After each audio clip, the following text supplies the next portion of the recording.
Racing into oncoming traffic has never been more fun, and today we take a look at the game franchise that ushered in a new take on racing, one that encouraged reckless abandon on the streets, and one that rewarded you for doing it, the Burnout series. Welcome back to Game Domain. This week we're ranking all the Burnout titles from the earliest days of the franchise up until Burnout Paradise, which of course is being remastered and being released this year and has gotten us really excited. The Burnout franchise has been around for nearly 2 decades on multiple platforms, including the PS2, PSP, PS3, Xbox, Xbox 360, Nintendo DS, and PC. And with the upcoming remaster, this franchise doesn't seem to be running out of steam, or should we say fuel. Let's kick off this ranking of this beloved high-octane racing franchise, starting with number 8, Burnout Crash. Released in 2011, Burnout Crash was a simplified version of the beloved franchise, offering gamers a top-down gaming experience that was far simpler than previous editions of the game. Simple controls and objectives were the name of the game, as Burnout Crash sent players throttling into intersections and made use of the analog stick to steer. Every time you caused damage, you scored points, or dollars in this case. Causing enough damage meant you could activate your crash breaker and cause your car to explode again. Fun? Hell yeah. But the game lacked the awesome chaos present when doing all of this in a full 3D mode. And damn, those voiceover actors were annoying. Martian Menace! Someone should have phoned home. Gnarly! Number 7, Burnout Legends. This was a tough call to make, as this Burnout title saw only a release on the handheld consoles, being the PSP and the Nintendo DS. While the PSP version was a surefire hit due to EA and developer Criterion combining all the favorite elements from the first 3 Burnout titles, the DS version just didn't cut it. It was marred by many technical issues, including poor graphics, subdued sound, and terrible gameplay compared to its counterpart on the PSP, and this is probably because the PSP was a superior console. Coming in hot at number 6 is Criterion's throwback to the older days of the Burnout franchise, Burnout Dominator, taking the series back to its high-octane arcade racing roots and perfecting the controls and response time while doing so.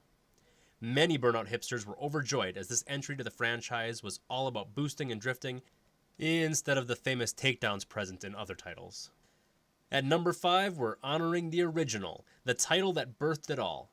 The title that took racing games and turned the genre on its head, encouraging reckless driving. Burnout was a checkpoint-based arcade racer putting players into a variety of traffic-packed locations with the objective of avoiding high-speed crashes. It was simple, addictive, and fun.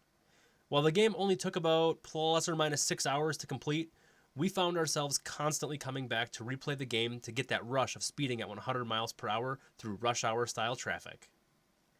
At number 4, we have the sequel to the first Burnout, Burnout II: Point of Impact.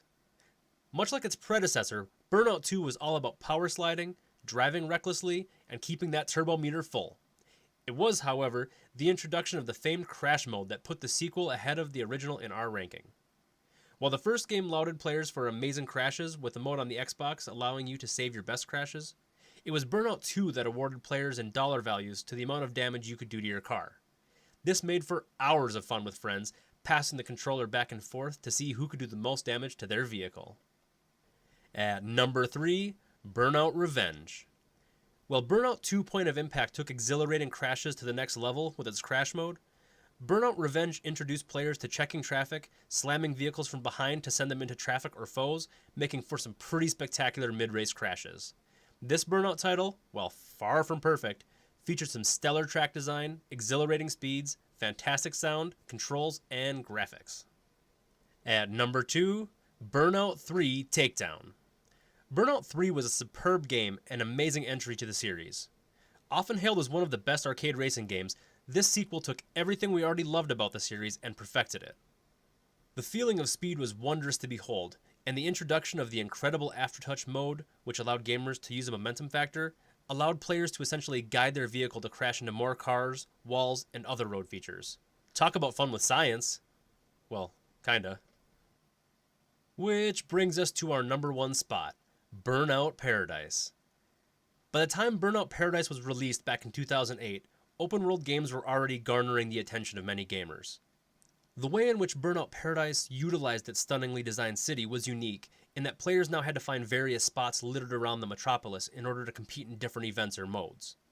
While many complained upon its release that the beloved title had departed from its simple, aggressively addictive arcade roots, we believe that the addition of an open world was a great move at the time, as it made for added hours of exploration, unlocking new game modes, cars, and if you weren't in the mood to actually progress through the game, it offered plenty of Easter egg-esque hidden passageways, underground runs, and special ramps and jumps. The car design, soundtrack, graphics, and gameplay were all stellar, and it's easy to see why this Burnout title has been remastered. And that's our ranking of the Burnout games. While we're patiently waiting for the re-release of Paradise, why don't you let us know in the comments which games you think should be moved up or down in our rankings, and what you're looking forward to most about the re-release of Paradise. As always, thank you for watching Game Domain.